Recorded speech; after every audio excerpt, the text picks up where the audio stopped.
सुप्रभात कक्षा प्रथम बच्चों। विषय है आपका हिंदी रिमझिम। तो चलिए आप भी अपनी हिंदी रिमझिम की पुस्तक खोल लीजिए और देखिए।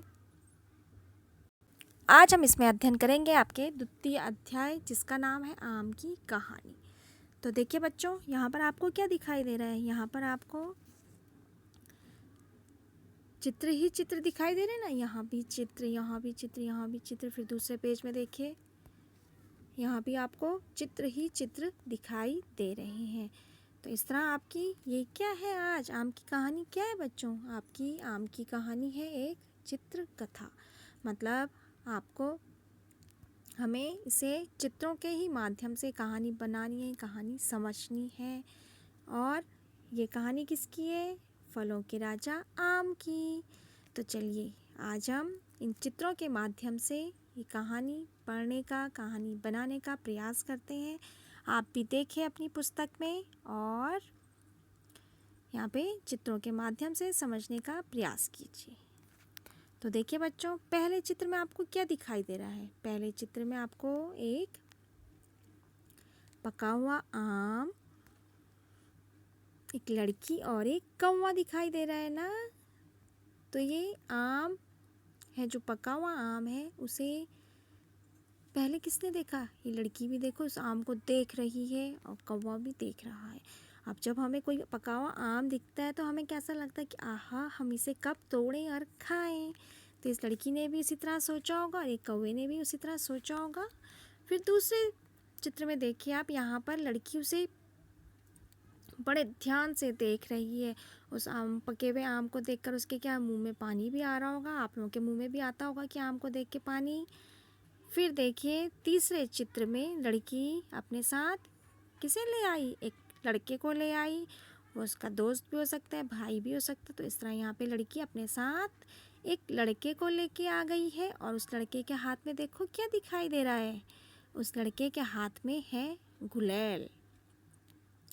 गुलेल से हम क्या करते हैं? गुलेल एक लकड़ी का बना हुआ होता है, उसमें रबड़ लगा रहता है, क्योंकि रबड़ में क्या होता है? खिंचाव होता है। फिर उसमें एक पत्थर फंसाकर किसी भी चीज़ पे जो हमें तोड़नी होगी उस पर निशाना लगाकर उसे तोड़ने का प्रयास किया जाता है। तो ये लड़का क्या कर रहा है? गुलेल लेके आया है, जिससे वो गुलेल की सहायता से इस आम को तोड़ सके। और ऊपर से क्या है? कौवा भी उस आम को ध्यान से देख रहा है।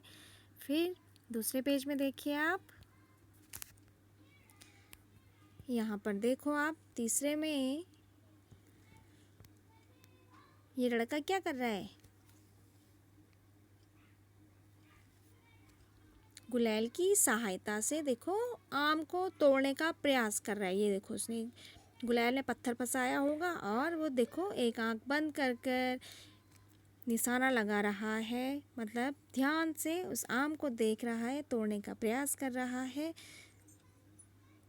कि देखो चित्र के माध्यम से दिख रहा है ना कि उसने गुलेल में जो रबड़ होता है उसे खींच रहा है और आम पर पत्थर मारने का प्रयास कर रहा है। और कौवा भी आम को देख रहा है। फिर देखिए आप, फिर जैसे ही उसने पत्थर फेंका, आम पर निशाना लगाया, तो आम क्या हो गया? टूट गया। और लड़की भी खुश हो गई। पर तभी क्या हो गया? उधर से कौवा भी उड़कर आया। यहाँ पे दिख रहा है ना कि कौवा भी आम की ओर, जैसे ही आम टूटने लगा और कौवा भी उड़कर आया। और अब देखिए आप दूसरे चित्र में, कौवे ने आम पकड़ लिया और वो आम को लेकर उड़ गया। और ये देखो लड़की और लड़के की आंखें खुली की खुली रह गई कि मेहनत हमने करी, आम हमने तोड़ा और कौवा उसे ले गया। फिर तभी क्या हुआ?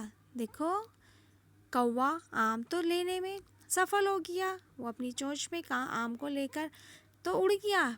पर तभी कभी क्या होता है, हम किसी काम को जब तेज़ी से करते रहते हैं, पूरी हमारा ध्यान, कौवे का ध्यान भी उसी आम पे रहा होगा और वो अचानक किससे जाके टकरा गया? ये देखो आप, यहाँ पे क्या दिखाई दे रहा है? ये है, ये मधुमक्खी का छत्ता होगा। तो कौवा मधुमक्खी के छत्ते से जाकर टकरा गया और जब वो मधुमक्खी के छत्ते से ज़्यादा कर टकराएगा तो तब क्या होगा, मधुमक्खियाँ कौवे के पीछे पड़ जाएंगी। यहाँ पर देखिए आप, सारी मधुमक्खियाँ कौवे के पीछे पड़ गई, उसे काट रही है ना, वो उसके आगे पीछे देखो सारी मधुमक्खियाँ ही मधुमक्खियाँ। और जब मधुमक्खियाँ काटेंगी तो क्या होता है, दर्द होता है, और तभी उसके मुंह से, उसकी चोंच से क्या हो गया, आम छूट गया। और आम छूटा तो फिर कहाँ जाकर गिरा, आम जाकर गिरा, ये देखो आप, ये क्या, एक घोंसला है। और किसका घोंसला होगा ये, यहाँ पर आपको कौन सा पक्षी दिखाई दे रहा है, यहाँ पे कौवा दिखाई दे रहा है, तो हम अनुमान लगा सकते हैं कि ये कौवे का ही घोंसला होगा, और जिसमें क्या है, खूब सारे अंडे हैं। तो आम उस घोंसले पे जाकर गिर गया। और उधर से देखो आप, आम को कौन देख रहा है, उधर से आम को गिलहरियाँ भी देख रही हैं, वो भी सोच रही हैं कि आहा, पका हुआ आम दिखा हमें, हम भी इसे खाने का प्रयास करेंगे, इसे लेने का प्रयास करेंगे। तो आज बच्चों हम इस कहानी को इतना ही पढ़ेंगे। आप भी एक बार यह कहानी चित्रों के माध्यम से पढ़ने का प्रयास कीजिए।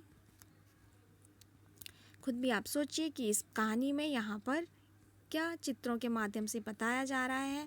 तो चलिए बच्चों, आज हम पेज नंबर 19 तक ही आम की कहानी का अध्ययन करेंगे। धन्यवाद बच्चों।